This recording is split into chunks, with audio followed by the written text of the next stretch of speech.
नमस्कार दोस्तों, पाठशाला क्लास 10th में आपका स्वागत है। दोस्तों, आज हम आपको बहुत ही इम्पॉर्टेंट जानकारी देना चाहते हैं। बोर्ड परीक्षा में आप अपने कॉपी को किस तरह से लिखें ताकि जो शिक्षक हैं, जो आपका कॉपी चेक कर रहे हैं, वो आपको पूरा का पूरा नंबर दे सकें। बहुत सारे बच्चे लोग पढ़ने में तेज होते हैं, लेकिन वो गलती कर बैठते हैं, लिखने का तरीका नहीं मालूम होता है, जिसके कारण वो अपना नंबर को कटा करके आ जाते हैं। ठीक है, तो आज हम आपको सही तरीका बताएंगे कि किस तरह से आप परीक्षा हॉल में बैठ करके अपने कॉपी को कम टाइम में पूरा लिख सकें और साथ में अंतिम में रिवीजन भी कर लें। ठीक है, तो देखिए, सबसे पहले आपको एक क्वेश्चन पेपर मिलेगा। ठीक है, क्वेश्चन पेपर मिलने के 4-5 मिनट के बाद आपको उत्तर पुस्तिका दो तरह का मिलेगा। एक जो 1 नंबर का जो सवाल है, बहुविकल्पीय, ये हमारा OMR सेट है। इसी में जो भी अभी हम आपको बताएंगे इसको कैसे भरा जाता है। ठीक है, तो 1 नंबर का जो सवाल है उसका उत्तर आप इसके अंदर देंगे, और जो 2 नंबर, 3 नंबर, 4, 5, 6, 7 नंबर का जो भी सवाल आएगा वो आप इस उत्तर पुस्तिका में भरेंगे। ठीक है, देखिए, यही आपका डिसाइड करेगा। ये तो आसान सा चीज़ है, इसमें बस गोला भरना है। देख रहे हैं ना, गोला भरना है सही उत्तर में। यही आपका डिसाइड करेगा कि आप किस तरह से लिखते हैं और आपको पूरा का पूरा नंबर कैसे मिलेगा। ठीक है, क्योंकि देखिए, आप जितना अच्छे तरीके से अपना उत्तर को प्रस्तुत करेंगे, प्रेजेंटेशन करेंगे, उतना अच्छा होगा। क्योंकि आपको कोई देखा नहीं है, जो ये चेक कर रहा है कॉपी, वो आपको देखा नहीं ना है कभी भी। ठीक है, उसके साथ आप टाइम स्पेंड भी नहीं किए हैं। तो आप जितना अच्छे तरीके से लिखेंगे, वो आपको जज करेगा कि हाँ, आप पढ़ने में तेज़ हैं, आपको लिखने का तरीका मालूम है, और वो खुश हो जाएगा। ठीक है, अच्छे से राइटिंग बना करके लिखिए, ज़्यादा कट मत करिएगा। तो उसका तरीका यही है, आपको प्रैक्टिस करना पड़ेगा। ठीक है, घर में प्रैक्टिस करिएगा। चलिए आते हैं मुद्दे पर। तो ये हमारा देखिए 901 क्या एक कोड है। ठीक है, सब्जेक्ट कोड, यानी कि हिंदी का सब्जेक्ट कोड क्या है, 901। ये क्वेश्चन नंबर का कोड है 802। ठीक है, आपको क्या लेके जाना है, एक ब्लैक पेन, ब्लू पेन और एक स्केल लेके जाइएगा। ठीक है, ये 3 चीज़ कंपलसरी है। स्केच पेन लेके भी जा सकते हैं, लेकिन एक बार पूछ लीजिएगा कि स्केच पेन अलाउड है या नहीं। ठीक है, मेरे ख्याल से आपको स्केच पेन नहीं ले जाना चाहिए, लेकिन पूछ लीजिएगा एक बार। देखिए, OMR सेट में जो भी आपका है, जैसे यहाँ आगरा दिया हुआ है, तो आपका जो भी होगा, प्रयागराज होगा, जो भी लखनऊ जो भी होगा वो लिखा हुआ रहेगा, केंद्र कोड लिखा हुआ रहेगा, और ये सब पहले से भरा हुआ आएगा। ठीक है, 801 क्या है, प्रश्न पत्र संख्या। जैसे यहाँ 802 है ना, तो 802 यहाँ लिखा हुआ रहेगा। क्लियर, और ये जो DF आप देख रहे हैं, ये नहीं लिखा हुआ रहेगा, तो इसको आपको यहाँ पर भरना होगा। लिख रहा है ना DF भरिए, तो पहला अक्षर है D, तो हम इसको D यहाँ पर भर देंगे। ठीक है, और यहाँ दूसरा अक्षर F। इस तरह से भरने के बाद बोल रहा है यहाँ पर रंगना भी है, तो जहाँ हम D देखेंगे वहाँ पर हम गोल इस तरह से रंग देंगे। ठीक है, इसी तरह से रंगा जाता है। और इधर F देखिए, यहाँ पर है, रंग देंगे। अब क्या करना चाहिए, यहाँ तो भरा हुआ है, बस आपका जो भी नाम है, सिग्नेचर है, हस्ताक्षर कर दीजिए। चलिए, हमने कर दिया, और इसको कट करके अपने घर ले जाइएगा। यहाँ पर भी एक हस्ताक्षर करना होगा। चलिए, हो गया, इतना तो कर सकते हैं, इसमें कोई बड़ी बात नहीं है। अब देखिए, जो हमारा दूसरा वाला उत्तर पुस्तिका है, उसमें हम यहाँ पर हम इसको जूम कर लेते हैं थोड़ा।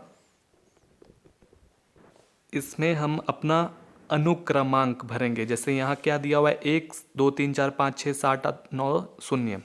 ठीक है, तो हम यहाँ पर लिख देंगे सेम टू सेम, 1 2 3 4 5 6 7 8 9 0। और बोल रहा है कि अगर मान लीजिए आप यहाँ गड़बड़ कर दीजिए, जैसे हम यहाँ अभी गड़बड़ किए ना, तो हो जाता है, इंसान से गड़बड़ होता ही है। तो यहाँ बोल रहा है कि आप शब्दों में लिखिए, तो 12 करोड़ 34 इस तरह से लिखेंगे तो बहुत लंबा हो जाएगा, और बहुत सारे लोग नहीं लिख पाएंगे, दिक्कत हो जाता है। तो आपको सबसे आसान तरीका बताते हैं, इस तरह से लिखिए, 1 2, इतना तो लिख सकते हैं ना, 3 4 5 6 7 8 9 0। ठीक है। अब यहाँ पर बोल रहा है कि विषय क्या है, तो वो है हिंदी, है ना, हिंदी। तो हम यहाँ पर हिंदी लिख देंगे। प्रश्न पत्र क्या है, सिर्फ यहाँ पर केवल हिंदी है ना, तो केवल लिख देंगे। अब बोल रहा है कि संकेतांक दीजिए, तो जो प्रश्न पत्र में हमारा संकेतांक है वो ये है 802 DF, ठीक है। तो जस का तस हम यहाँ भर देंगे। अब बोल रहा है कि परीक्षा का जो दिन है, तो ये थर्सडे को है ना, बृहस्पतिवार, ठीक है। तो दिन जो है वो 22 फरवरी को है ना, 2024। केंद्र का जो भी नाम है बदल सकता है, बहुत सारे लोग का अलग अलग रहेगा, तो जो भी नाम है आप अपने निरीक्षक से पूछ लीजिएगा, यहाँ भर दीजिएगा, ठीक है। बस आप कुछ नहीं करना है यहाँ पर। और जो आपका क्वेश्चन पेपर है इसमें नाम लिखना चाहते हैं लिख दीजिए। क्लियर। अब क्या करना है, हमें क्वेश्चन पर आना है ध्यान से। यहाँ पर बोल रहा है कि वाइटनर का यूज नहीं करना है, ठीक है। क्वेश्चन को पढ़ते हैं और फटाफट सॉल्व करते हैं। जैसे हमको इसका आंसर आता है, बाबू गुलाब राय किस युग के लेखक हैं? भारतेंदु युग, द्विवेदी युग, शुक्ल युग, शुक्लांतर युग। तो इसका सही आंसर हो जाएगा शुक्ल युग, ठीक है, शुक्ल युग। तो जैसे हमने देखा कि शुक्ल युग इसका सही आंसर है। प्रश्न संख्या 1 का जो बहुविकल्पीय यानी कि OMR सेट लेंगे, देखेंगे कि 1 नंबर का सही उत्तर C है, तो हम C में जाएंगे और इस गोला एकदम अच्छे तरीके से भर देंगे, ठीक है। बहुत ही ध्यान से भरिएगा क्योंकि ये कंप्यूटर में जाएगा, ठीक है। यहाँ गड़बड़ भूल से भी मत करिएगा। जैसे यहाँ देखिए हमारा निकल गया इधर साइड से, वैसा नहीं करना है। अब अगला देखिए, चिंतामणि किस विधा की रचना है?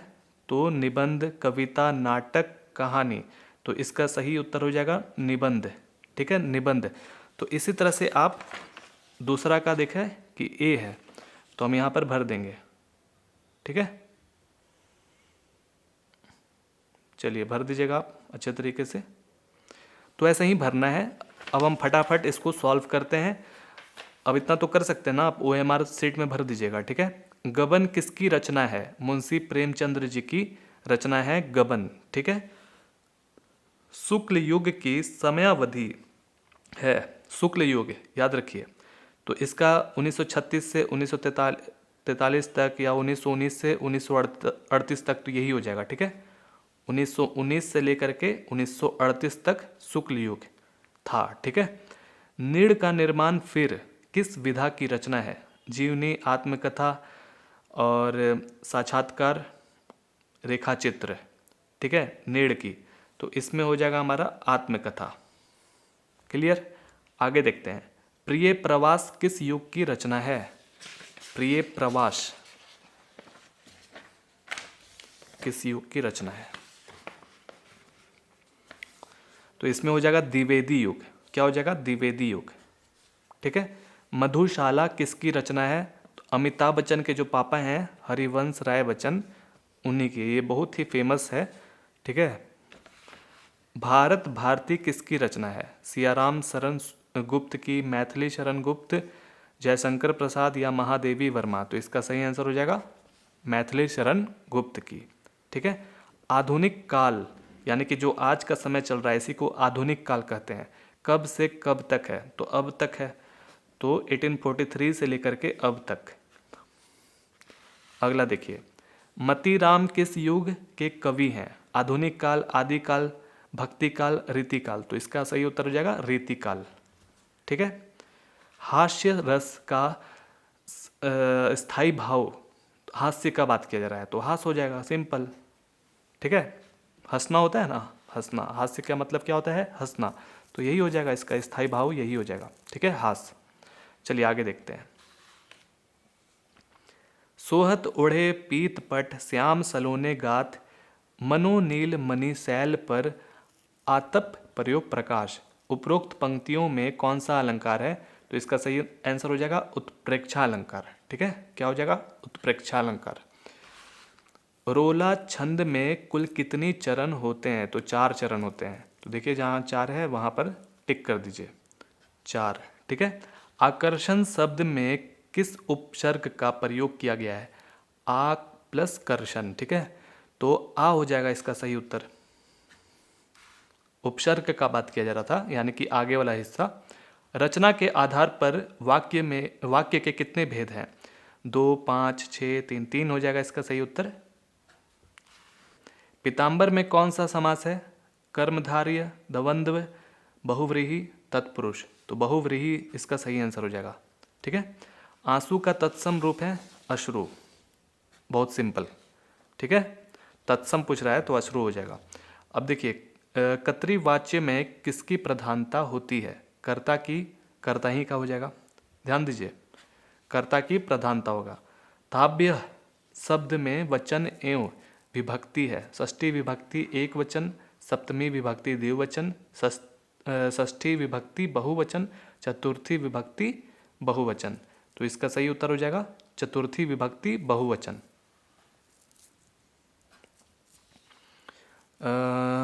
निम्नलिखित में सर्वनाम वह हो जाएगा। सर्वनाम का मतलब अगला, मतलब दूसरा नाम, ठीक है, तो यानी कि वह होगा, ठीक है। सर्वनाम वह को कहते हैं, याद रखिएगा। चलिए आगे देखते हैं। अब ये देखिए, ये 50 नंबर का है, समझ रहे हैं ना। अभी तक हमने जो सॉल्व किया वो 20 नंबर का था, ये 50 नंबर का है। बहुत ही ध्यान से देखिएगा, कोई बड़ा चीज़ है नहीं, जो आप अपने पाठ्य पुस्तक में पढ़ते हैं उसी का यहाँ पर दिया जाता है, ठीक है। तो वर्णात्मक प्रश्न में ये हम कहाँ हल करेंगे? ये वाला जो कॉपी है ना, इसके अंदर हल करेंगे, ठीक है।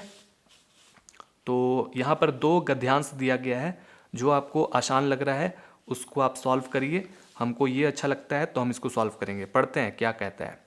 यह कोई बात नहीं है कि एक स्वभाव और रुचि के लोगों में ही मित्रता हो सकती है। ये कोई बड़ी बात नहीं है कि एक ही स्वभाव और एक ही रुचि वाले लोगों में मतलब दोस्ती हो सकती है। जैसे आपका दोस्त है, बहुत पढ़ने में तेज है, आप भी बहुत पढ़ने में तेज हैं, वो फुटबॉल खेलता है, आप भी फुटबॉल खेलते हैं, वो लूडो खेलता है, आप भी लूडो खेलते हैं, वो कैरम बोर्ड खेलता है, आप भी कैरम बोर्ड खेलते हैं, तो दोस्ती होगा ही, क्योंकि आप लोग का सोच जो है वो और जो आपका हॉबी है वो मैच कर रहा है, इसीलिए, ठीक है, तो दोस्ती तो होगा ही।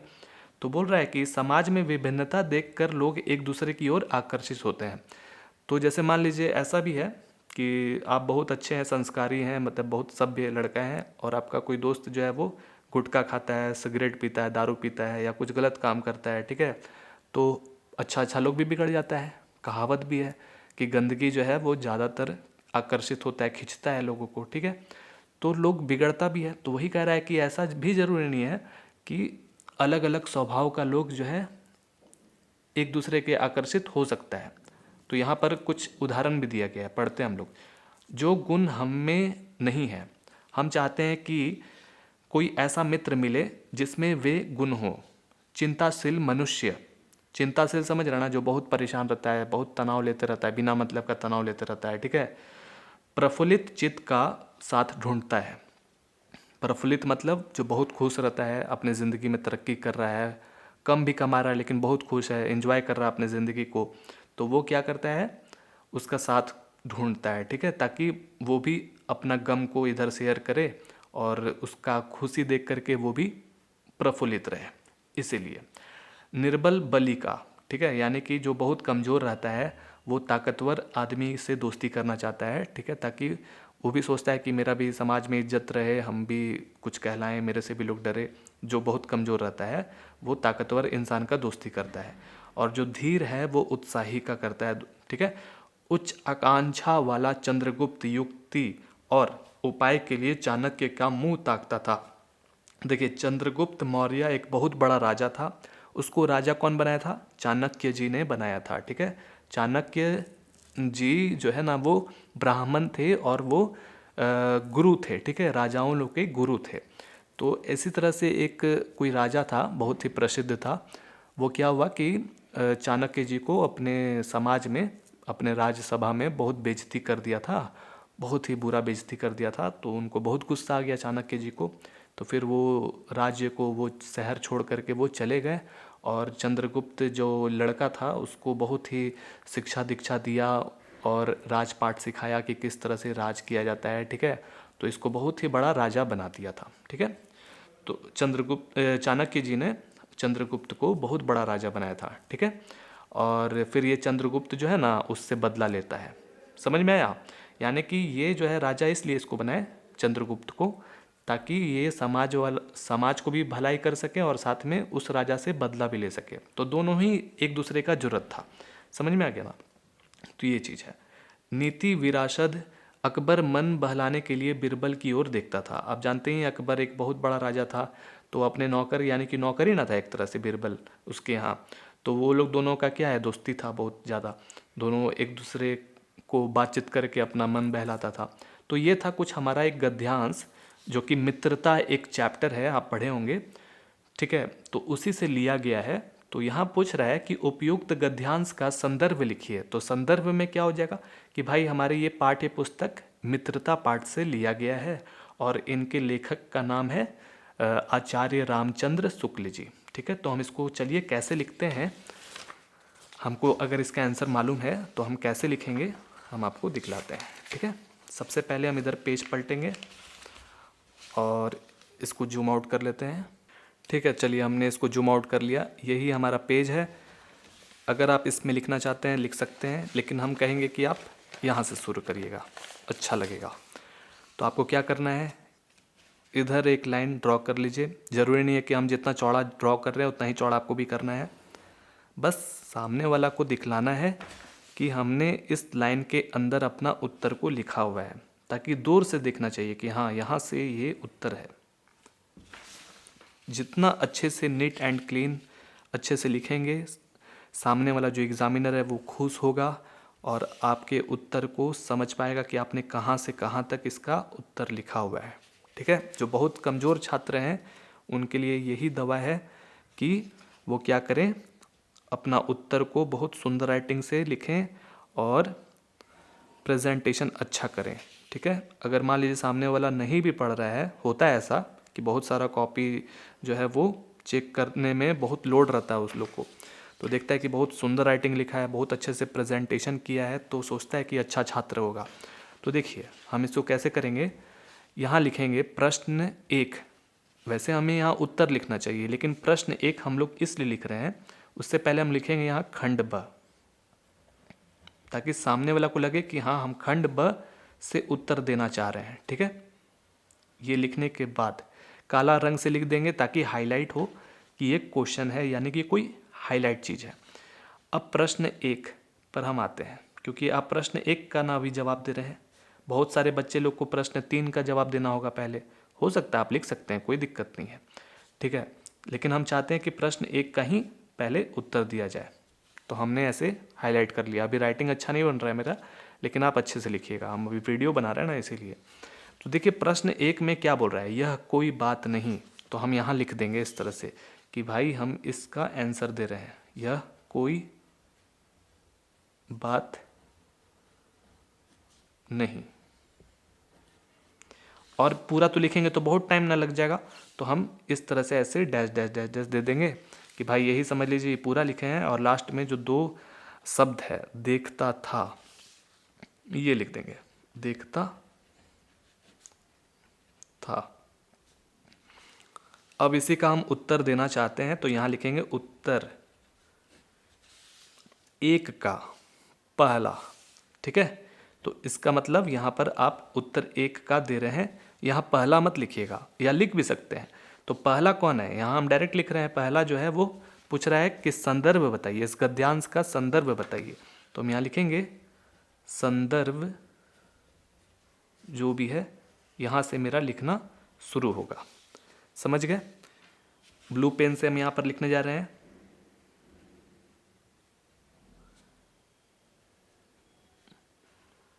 देखिए अगर हम इस तरह से लिखेंगे तो वीडियो बहुत ही बड़ा बन जाएगा, तो हम इसको स्पीड कर देंगे बीच बीच में, जहाँ पर कुछ ज़रूरत बात होगा वो हम आपको बताते चलेंगे। ठीक है, तो चलिए थोड़ा फास्ट कर देते हैं वीडियो को और आप देख लीजिएगा।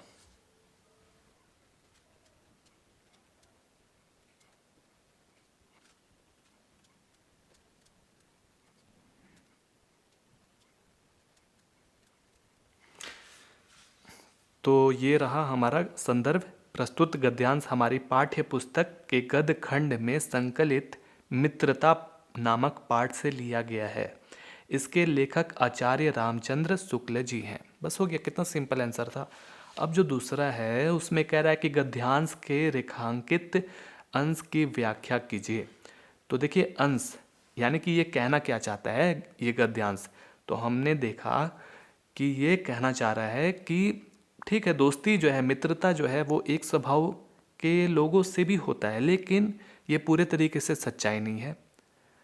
एकदम विपरीत स्वभाव के लोगों से भी मित्रता होती है।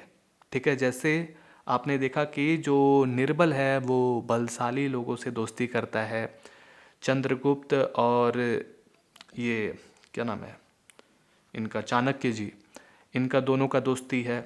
जबकि एक गुरु हैं, एक राजा हैं, और एक बीरबल है और एक अकबर, इनका भी दोस्ती है।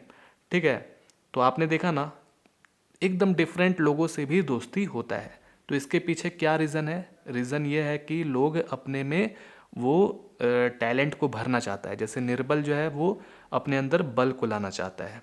ठीक है, और जो चंद्रगुप्त मौर्य है, जो राजा है, वो अपने अंदर चाणक्य वाला जो नॉलेज है वो अपने अंदर लाना चाहता है। तो इसके पीछे यही रीज़न है। तो इसको कैसे आप लिखिएगा? गद्यांश का हमको अंश लिखना है ना, व्याख्या करना है, तो हम इसमें लिखते हैं इस तरह से, लेखक, ये हमने लिख लिया दूसरा नंबर का आंसर। कह रहा है लेखक कहते हैं कि मित्रता के लिए स्वभाव और समान रुचि वालों में ही परस्पर मित्रता हो सकती है, यह धारणा उचित नहीं है। ठीक है, विपरीत रुचि की समरूपता आवश्यकता नहीं होती है। कुछ लोग सोचते हैं कि समान स्वभाव और समान रुचि रखने वालों में ही परस्पर मित्रता होती है, यह धारणा उचित नहीं है। विपरीत स्वभाव और विपरीत रुचि रखने वालों में भी घनिष्ठ मित्रता हो सकती है, इसका कारण अभाव है। जैसे दुर्बल व्यक्ति बलवान की तरफ आकर्षित होता है, दुखी व्यक्ति प्रसन्न चित्र व्यक्ति की तरफ आकर्षित होता है। तो ये था इसका अंश। ठीक है, तीसरा का कह रहा है लेखक के अनुसार समाज में विभिन्नता देखकर लोग एक दूसरे की ओर क्यों आकर्षित होते हैं। सिंपल सा बात है कि अपने में अभाव है, कमी है अपने में भरने के लिए। तो चलिए इसका भी आंसर हम लोग लिख लेते हैं। तो देखिए हमने इसका आंसर लिख लिया। लेखक के अनुसार समाज में विभिन्नता देखकर अपने को भरने के लिए, यही सबसे मेन चीज़ था, भरने के लिए विपरीत गुणों की तरफ लोग आकर्षित होते हैं। जैसे निर्बल व्यक्ति प्रसन्न चित्र की तरफ, अज्ञानी व्यक्ति ज्ञानी की तरफ आकर्षित होता है। कृष्ण और सुदामा की मित्रता जैसे हो गया, क्योंकि कृष्ण भगवान तो भगवान थे, राजा थे। ठीक है, चाणक्य और चंद्रगुप्त की मित्रता, अकबर और बीरबल की मित्रता इतिहास प्रसिद्ध है, इतिहास प्रसिद्ध है। क्लियर? और जैसे ही हमारा ये पहला वाला कंप्लीट होगा, पूरा प्रश्न एक का हमने तीनों आंसर कंप्लीट किया। यहाँ पर आप एक बॉर्डर दे दीजिएगा, ठीक है, काला रंग से, ताकि सामने वाला को लगे कि आपने वहाँ से लेकर के यहाँ तक ही इसका आंसर दिया है, समझ में फटाक से आना चाहिए। अब नीचे आप नहीं भी लिखिएगा तो कोई दिक्कत नहीं है, आप यहाँ पर बॉर्डर दे दीजिएगा तो लगेगा कि हाँ आपने बंद कर दिया, कि वहाँ से लेकर के यहीं तक है इसका आंसर। समझ में आ गया? चलिए अगला देखते हैं। दूसरा नंबर प्रश्न में कह रहा है दिए गए पद्यांश पर आधारित 3 प्रश्नों का उत्तर दीजिए। यहाँ पर एक दोहा दिया गया है, चरण कमल बंदो हरि राई, जाकी कृपा पंगु गिरी लेहो। ठीक है, इसी तरह से और भी है, अंधे को सब कुछ दर्शाई, ये सब आप पढ़ लीजिएगा। तो कह रहा है कि आप इसका उत्तर देना चाहते हैं या फिर इसका उत्तर देना चाहते हैं। तो हम सोच रहे हैं कि इसका उत्तर देना चाहते हैं। तो कह रहा है इसमें 3 प्रश्न दिया गया है, उपयुक्त पद्यांश का संदर्भ लिखिए, संदर्भ लिखिए। ठीक है, तो जैसे आपने पहले बनाया था वैसे ही यहाँ पर भी बनाना है। तो देखिए हम क्या करेंगे, प्रश्न 2 लिखेंगे, क्योंकि यहाँ पर देखिए प्रश्न 2 के अंदर भी 2 प्रश्न है। तो आप किसका उत्तर देना चाहते हैं? तो हम देना चाहते हैं चरण कमल बंदो हरि राई का। ठीक है, तो हम यहाँ लिखेंगे प्रश्न 2 में चरण कमल बंदो हरि, फिर बीच में बहुत सारा और भी चीज़ लिखा हुआ है, और लास्ट में जो 2 शब्द दिया गया है तिहि पाई तक, वो हमने लिख दिया। ठीक है, अब इसी का हम उत्तर देने जा रहे हैं। उत्तर 2 लिख दिया। हमें पूछा है संदर्भ बताइए, तो हमने पहला दिया संदर्भ तो लिखेंगे प्रस्तुत पद्यांश महाकवि सूरदास जी द्वारा रचित सूरसागर महाकाव्य से हमारी पाठ्य पुस्तक हिंदी के काव्य खंड में संकलित पद शीर्षक से उद्घृत है। तो ये लिखे, नंबर मिल गया, संदर्भ लिखा गया। अब पूछ रहा है रेखांकित अंश की व्याख्या कीजिए। जो यहाँ दिया गया है ये है हमारा अंश, जहाँ आप अंडरलाइन देख रहे हैं इसको हम लोग क्या कहते हैं, अंश। तो क्या कहता है, भगवान श्री कृष्ण की कृपा से बहरे को सुनाई देने लगता है, गूंगा व्यक्ति बोलने लगता है और गरीब व्यक्ति राजा बनकर अपने सिर पर छत्र धारण कर लेता है। ठीक है, समझ में आ गया। देखिए छत्र धाराई तक लिखा हुआ है ना, तो यही हमारा अंश है। अगला देखें, उपयुक्त पंक्तियों में कौन सा अलंकार है। तो जो ऊपर पंक्ति आप देख रहे हैं इसमें कौन कौन सा अलंकार है वो आप बता दीजिए। अनुप्रास अलंकार, रूपक अलंकार। तो ये हमारा तीनों उत्तर कंप्लीटेड हो गया। तो जैसे ही कंप्लीट होगा हम यहाँ पर एक लाइन खींच करके बंद कर देंगे ताकि एग्जामिनर को लगे कि हाँ आपने यहाँ से लेकर के यहाँ तक उत्तर दिया है। ठीक है, ताकि आप मान लीजिए इधर पेज भी पलटते हैं, होता है ना कभी इधर पेज कम पड़ जाता है, तो बॉर्डर जरूर डालिएगा, इससे कोई भी समझ जाएगा फटाक से। अगला देखते हैं, तीसरा नंबर की ओर चलते हैं। दिए गए संस्कृत गद्यांश में से किसी एक का संदर्भ सहित हिंदी में अनुवाद कीजिए।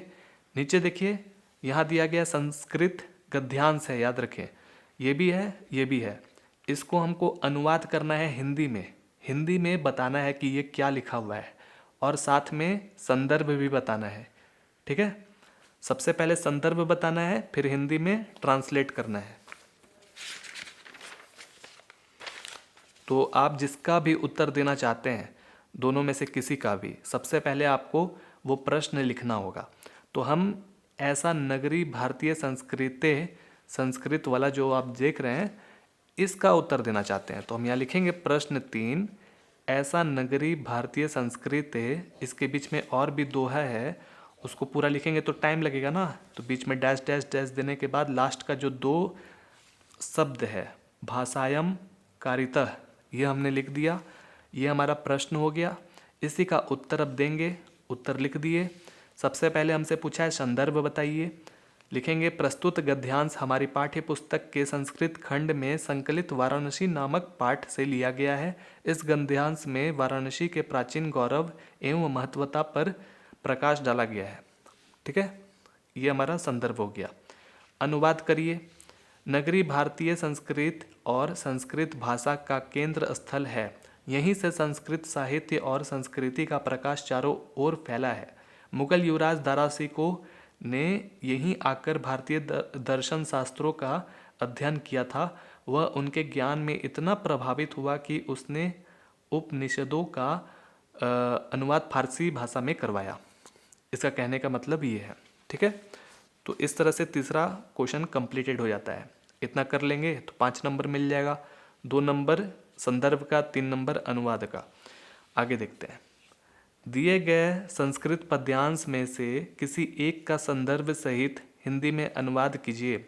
तो देखिए यहाँ पर 2 तरह का दिया गया है पद्यांश। ठीक है, तो हमको सबसे आसान लग रहा है सर्वे भवन्तु सुखिनः सर्वे सन्तु निरामया, ये वाला।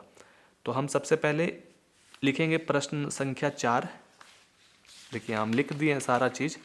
ठीक है, प्रश्न संख्या 4 लिखने के बाद जिसका आपको उत्तर देना है वो आप पहले दोहा को लिखिए, सर्वे भवन्तु सुखिनः, इसका हम उत्तर देने जा रहे हैं। तो ये लिखने के बाद यहाँ रहा इसका उत्तर। हमसे पूछा था कि संदर्भ बताइए और हिंदी में अनुवाद करिए। तो प्रस्तुत श्लोक हमारी पाठ्य पुस्तक के संस्कृत खंड में संकलित भारतीय संस्कृत पाठ से लिया गया है। ये है संदर्भ। इसका अनुवाद करते हैं सर्वे भवन्तु सुखिनः का, सभी लोग सुखी हों, सभी लोग निरोग हों, सभी का कल्याण हो और कोई भी दुख का भागी ना हो। ये हमने अनुवाद किया, कंप्लीटेड हो गया। और इसको बंद कर देंगे हम ब्लैक पेन से, ताकि सामने वाला को लगे कि आपने उत्तर संख्या 4 का यहाँ से लेकर के यहाँ तक दिया है, ठीक है, और नीचे छोड़ दीजिए, कोई दिक्कत नहीं है।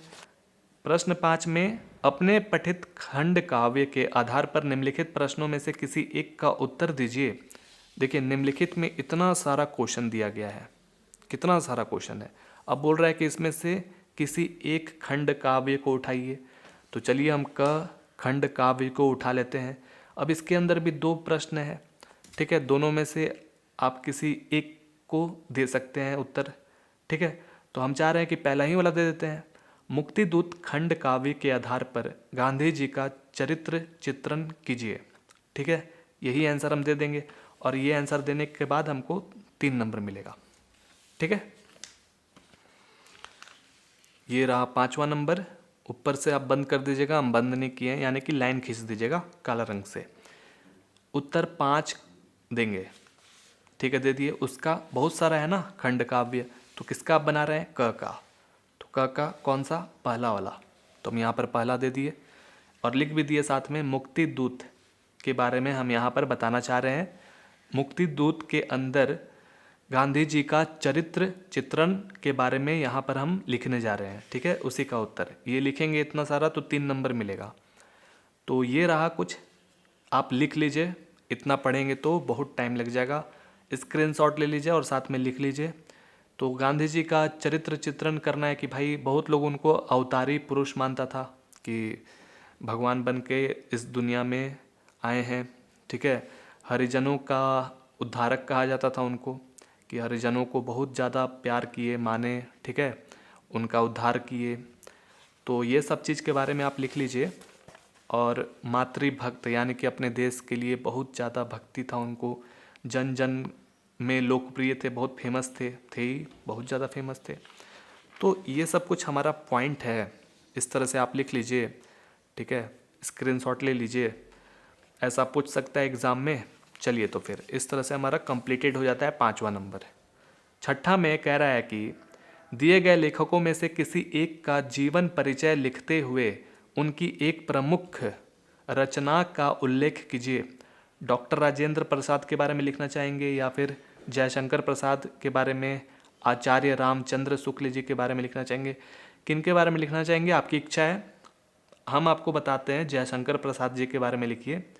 इनका स्टोरी आपको तुरंत याद हो जाएगा, मज़ेदार भी है। मज़ेदार क्या है, दुखदाई है बहुत ज़्यादा, ठीक है, दुखदाई स्टोरी बहुत याद रहता है लोगों को, और ये कई बार पूछा जाता है बोर्ड एग्ज़ाम में, तो इसके बारे में हम लोग लिखते हैं, ठीक है। क्या करेंगे, सबसे पहले प्रश्न 6 लिखेंगे, क देंगे क्योंकि उसके अंदर ख भी है, समझ में आ गया, तो क लिखेंगे ताकि सामने वाला को लगे कि हाँ क का आप उत्तर दे रहे हैं। क का दूसरा जयशंकर प्रसाद का हम उत्तर देना चाहते हैं, ठीक है। अब यहाँ पर क्या है, संक्षिप्त परिचय, यानी कि इनका नाम क्या है, जन्म कब हुआ, जन्म कहाँ हुआ, इनके पिताजी का नाम क्या है, इन्होंने क्या क्या रचनाएं की और ये कब मर गए, ठीक है। तो ये हो गया शॉर्टकट इंट्रोडक्शन जिसको हम लोग कहते हैं, ठीक है, फटाफट इनके परिचय आप दे दिया।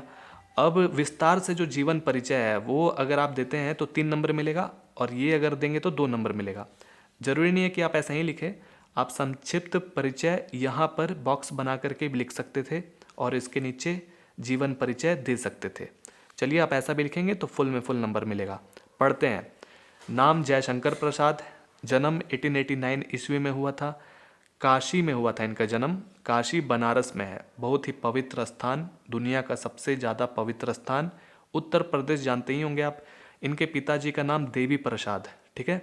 रचनाएं इन्होंने की है कामायनी, तितली और भी बहुत सारा, अजात शत्रु, चंद्रगुप्त, बहुत सारा रचनाएं इन्होंने किया है। और इनका जो मृत्यु है वो 1937 ईस्वी में हुआ था। सोच लीजिए कितना जल्दी मर गया, ठीक है। तो इनके ज़िंदगी में बहुत कठिनाइयाँ आया। तो पढ़ते हैं।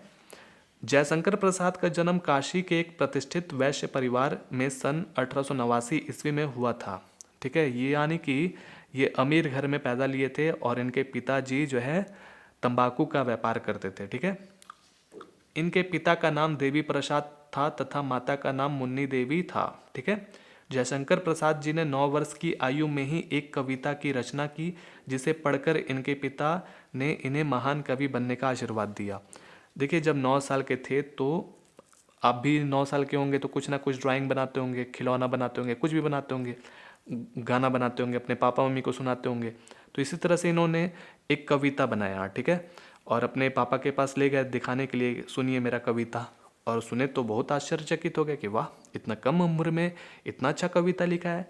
और लिखने के बाद इनको आशीर्वाद दिए इनके पिताजी, बहुत खुश हुए, आशीर्वाद दिए कि तुम महान कवि बनोगे, ठीक है। बचपन में ही पिता की मृत्यु हो जाने के बाद जयशंकर प्रसाद जी की शिक्षा दीक्षा का प्रबंध बड़े भाई श्री शंभुनाथ जी ने किया। अब जब 9 साल के थे तो 3 साल और बीता, जब ये 12 साल के हो गए तो इनके पिताजी बीमारी से मर गए। सोच लीजिए, बचपन में ही मर गए। और कुछ साल बाद इनकी माता का भी देहांत हो गया। कितना, सोच लीजिए, दर्दनाक घटना है, क्या इन पर बीता होगा। फिर सारा का सारा जो बोझ है इनके बड़े भाई शंभुनाथ जी के पास आ गया, ठीक है। व्यापार चलाने का, घर संभालने का, इनका पढ़ाई का खर्चा हो गया, जो भी घर में आप जो भी आप खर्चा मतलब होता होगा ना इसमें, तो इनके बड़े भाई संभाल रहे थे। समझ में आया। और फिर उसके बाद यहाँ से इनका कठिनाई बहुत शुरू होने लगता है। इनकी प्रारंभिक शिक्षा घर पर ही हुई। घर पर ही इन्होंने हिंदी, संस्कृत, उर्दू, फारसी का गहन अध्ययन किया, लेकिन इन्होंने पढ़ना नहीं छोड़ा, ठीक है। बहुत ही पढ़े, और सोच लीजिए इतना सारा लैंग्वेज में पढ़े, हिंदी, संस्कृत, उर्दू, फारसी पढ़े, सोच लीजिए। और टैलेंटेड थे, तभी तो आज हम लोग इनके बारे में पढ़ रहे हैं। इनका बचपन सुख से बीता, लेकिन बाद में इनको बहुत कठिनाइयों का सामना करना पड़ा, ठीक है। बहुत ही कठिनाइयों का सामना करना पड़ा था इनको। इनका जीवन बड़ा ही संघर्षशील था। अल्प व्यवस्था में ही क्षय रोग से पीड़ित होने के कारण सन 1937 ईस्वी में इनका निधन हो गया। क्षय रोग क्या होता है बता रहे हैं। देखिए क्या हुआ, जब बड़े होते चले गए, ठीक है, बड़ा होने के बाद इनका जब शादी हुआ तो कठिनाई कम ही नहीं हो रहा था। शादी हुआ, इनकी पत्नी भी बीमार होकर के मर गई। फिर लोग सोचा होगा कि भाई नया नया शादी हुआ था, बताइए इनकी पत्नी भी मर गई, तो फिर इनका दूसरा शादी कराया गया, ठीक है, वो भी मर गई। तीसरा शादी हुआ, वो भी मर गई। ये भी अब अचंभित हो गए कि ऐसा क्यों हो रहा है मेरे साथ ज़िंदगी में, ठीक है। तो ये बहुत ही दिमागी रूप से थोड़ा सा बीमार हो गए, ठीक है। इनको क्षय रोग आ गया। क्षय रोग का मतलब क्या होता है कि बहुत सारा लोग जब अपने करीबी लोग जब खो जाता है ना, तो एक अंदर रोग लग जाता है, उसी रोग को कहते हैं क्षय रोग, ठीक है। तो ये भी एक तरह से मर गया, ठीक है। 1937 में इनका भी निधन हो गया। चलिए पढ़ते हैं जयशंकर प्रसाद का प्रमुख रचनाएं। इन्होंने क्या प्रमुख रचनाएं किया है। महाकाव्य में कामायनी में हो गया, नाटक चंद्रगुप्त, स्कंदगुप्त, अजातशत्रु, उपन्यास में कंकाल, तितली, इरावती। इस तरह से आप लिखिएगा, आपको 5 नंबर मिल जाएगा। अगला देखिए, दिए गए कवियों में से किसी एक का जीवन परिचय देते हुए अपनी एक प्रमुख रचना का उल्लेख कीजिए। तो गोस्वामी तुलसीदास जी का बहुत ही ज़िंदगी में बहुत ज़्यादा तकलीफ आया था शुरुआत में, ठीक है। क्या क्या हुआ था हम लोग पढ़ते हैं ताकि आपको फटाक से याद हो जाए। देखिए हमने लिखा उत्तर 6 का ख, गोस्वामी तुलसीदास के बारे में लिखने जा रहे हैं। तो सबसे पहले हम लोग संक्षिप्त परिचय देंगे, लाइन बना लेंगे ग्राफ जैसा। नाम गोस्वामी तुलसीदास, जन्म 1532 ईस्वी। याद रखिए यहाँ पर बहुत सारे बच्चे लोग गलती करते हैं, क्योंकि बहुत लोग को कन्फर्म मालूम ही नहीं है दुनिया में, ठीक है। मतभेद है, मान के चलिए। कोई बोलता है 1511 में, कोई बोलेगा 1516 में, ठीक है। तो जो एनसीईआरटी में लिखा हुआ है 1532 वही लिखिएगा। जन्म स्थल में भी मतभेद है। बहुत सारा लोग बोलता है कि सोरो जी एक बहुत ही पवित्र स्थान है, ठीक है, कासगंज में पड़ता है, वहाँ पर हुआ है, बोलता है बहुत सारा लोग। और बहुत सारा लोग बोलता है कि राजापुर गांव एक है, बांदा में है, ठीक है। चित्रकूट, जानते ना, चित्रकूट का नाम सुने होंगे, तो यही है राजपुर गांव, ठीक है। तो बहुत सारा लोग बोलता है कि यहीं पर हुआ है। पिता का नाम है आत्माराम दुबे, रचनाएं रामचरितमानस और साथ में हनुमान चालीसा पढ़ते हैं ना, जो बहुत ही मैजिकल है, उन्होंने ही लिखा है, सोच लीजिए। गोस्वामी तुलसीदास जी ने ही लिखा था। और मृत्यु में भी मतभेद है, याद रखिए। 1623 ईस्वी में काशी के 80 घाट में हुआ था, यानी कि बनारस में इनका मृत्यु हुआ था। चलिए आगे देखते हैं, पढ़ते हैं जीवन परिचय में। गोस्वामी तुलसीदास का जन्म सन 1532 ईस्वी को बांदा यानी कि चित्रकूट जिले के राजपुर गांव में हुआ था। इनके पिता का नाम आत्माराम दुबे तथा माता का नाम हुलसी था। इनका जब जन्म हुआ था तब ये 5 वर्ष के बालक मालूम होते थे। आपको विश्वास हुआ? नहीं ना हुआ, मुझे भी नहीं हुआ था, लेकिन ये एक मैजिकल इंसान थे, वाकई में थे ये। ठीक है, तो जब ये 5 वर्ष, मतलब कि पेट में सोच लीजिए 5 वर्ष थे।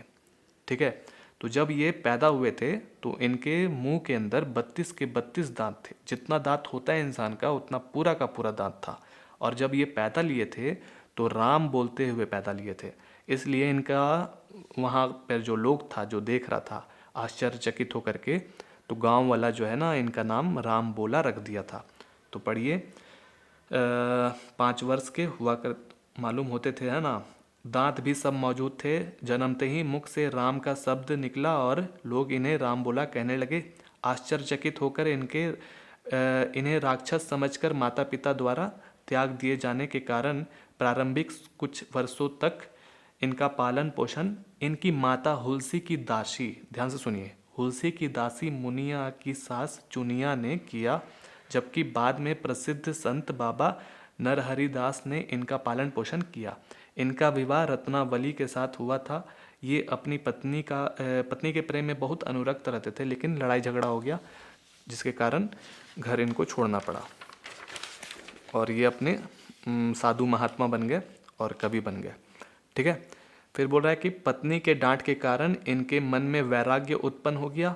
इनका समय काशी, अयोध्या, चित्रकूट में अधिक व्यतीत होता था। ठीक है, सन 1623 को काशी के 80 घाट पर तुलसीदास राम राम करते हुए परमात्मा में विलीन हो गए। पवित्र जगह पैदा भी लिए, पवित्र जगह मरे भी। ये जगह मरने के लिए लोग तरसता है। कौन सा जगह? काशी में। ठीक है, गोस्वामी तुलसीदास जी की प्रमुख रचनाएं हैं हनुमान चालीसा, रामचरितमानस। लिख लीजिएगा, ये तो याद रहेगा आपको फटाफट, और ये बहुत बार पूछा जाता है। और महाकवि सूरदास जी के बारे में भी बहुत पूछा जाता है, तो ये दोनों कर लीजिएगा आप अच्छे से। अपनी पाठ्य पुस्तक में से कंठस्थ कोई एक श्लोक लिखिए जो इस प्रश्न पत्र में न आया हो। देखिए यहाँ पर श्लोक दिया हुआ है ना, और भी श्लोक दिया हुआ है, तो आपको ऐसा श्लोक लिखना है जो इस प्रश्न पत्र में नहीं आया है। ठीक है, तो चलिए हम आपको लिख के दिखलाते हैं। देखिए, उत्तर 7 लिखेंगे, हमें सिर्फ यहाँ पर श्लोक लिखना है। ठीक है, श्लोक जानते हैं ना, 2 लाइन का रहता है। बंधनम मरणम वापि जयो वापि पराजय उभयत समो वीरा वीर भावो ही वीरता। ये लिख दिया हमने। और भी आप लिख सकते हैं जो इस प्रश्न पत्र में नहीं आया है। 8वां नंबर में देखिए, निम्नलिखित में से किसी 2 प्रश्नों का उत्तर संस्कृत में दीजिए। ठीक है, तो यहाँ पर कुछ प्रश्न दिया गया है, तो आप 2 प्रश्न का उत्तर दे दीजिए। तो हम देना चाहते हैं, बहुत ही आसान है, चंद्रशेखर कह आसित, चंद्रशेखरा देशभक्ता आशित। ठीक है, यानी कि चंद्रशेखर आज़ाद जो थे वो क्या थे? देशभक्त थे। तो वही हमको संस्कृत में देना है उसका उत्तर। वीरा केन पूज्यते, वीरा वीरेन पूज्यते, कंप्लीटेड हो गया 8वां सवाल। 9वां में कह रहा है कि निम्नलिखित में से किसी एक विषय पर निबंध लिखिए। पर्यावरण संरक्षण के उपाय या और भी जो है उस पर आप लिख सकते हैं। हम चाह रहे हैं कि पर्यावरण संरक्षण पर लिखा जाए, तो यहाँ हमने लिख दिया है। कितना नंबर का है जानते हैं? 7 नंबर का है, 7 नंबर का। ठीक है, और अच्छे से लिखिएगा, अपने लैंग्वेज में लिखिएगा। हम आपको यहाँ कुछ लिख दे रहे हैं, इसको पढ़ लीजिए।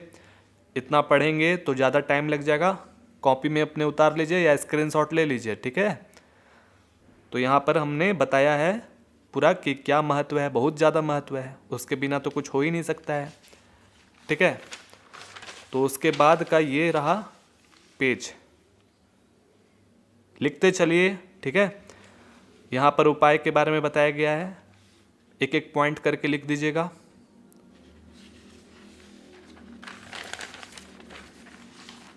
देखते जाइए, लिखते जाइए। समझ में आ रहा है? निष्कर्ष भी बताना होगा कि भाई इसका निष्कर्ष क्या है, उपाय बता रहे हैं तो। ठीक है ना, तो ये है कुछ हमारा, इसका स्क्रीनशॉट आप ले लीजिए। चलिए यहाँ तक है, क्लियर हो जाएगा। अगला देखिए, अपनी विशेष रुचियों का उल्लेख करते हुए अपने मित्र को पत्र लिखिए, या फिर जो भी आपको ये लिखना है, टिकट कलेक्टर का जो होता है उस पर अभद्र व्यवहार का उल्लेख करना आपको, ठीक है, शिकायत करना है। तो हम चाह रहे हैं कि अपने मित्र को पत्र लिखने के बारे में, तो चलिए हम यहाँ पर लिख दिए हैं।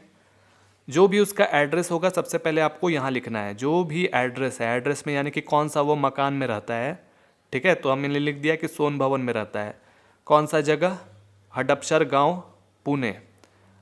आज का जो दिन है हमने लिख दिया है, ठीक है। यहाँ से लिखेंगे जो भी उसका नाम है, प्रिय मित्र, तुमने मेरे पत्र का उत्तर नहीं दिया, क्या कारण है, मुझे चिंता हो रही है। आगे समाचार यह है कि मेरी पढ़ाई बहुत अच्छी चल रही है, तुम भी खूब परिश्रम करना ताकि गत वर्ष की भांति हम दोनों वार्षिक परीक्षा में प्रथम श्रेणी प्राप्त कर सकें, ठीक है। परीक्षा के बाद छुट्टियां हो जाएंगी, छुट्टियों में तुम मेरे यहाँ आ जाना, मेरे घर आ जाना, और हम लोग मिलकर पार्टी करेंगे, या जो भी आपको लिखने का मन है आप लिखिए, ठीक है। हम दोनों खूब घूमेंगे और खेलेंगे, यहाँ कई दर्शनीय स्थान है, ये सब स्थान हम देखेंगे, ठीक है। मतलब घूमने वाला जगह है बहुत सारा, वो हम जगह चलेंगे तुमको लेकर के, साथ में घूमेंगे। तुम अवश्य आना, अपने पिताजी और माताजी को मेरा प्रणाम कहना, पत्र का उत्तर अवश्य देना। इस तरह से लिखने के बाद जो भी आपका नाम है आप लिख दीजिए। इस तरह से कंप्लीटेड हो जाता है हिंदी का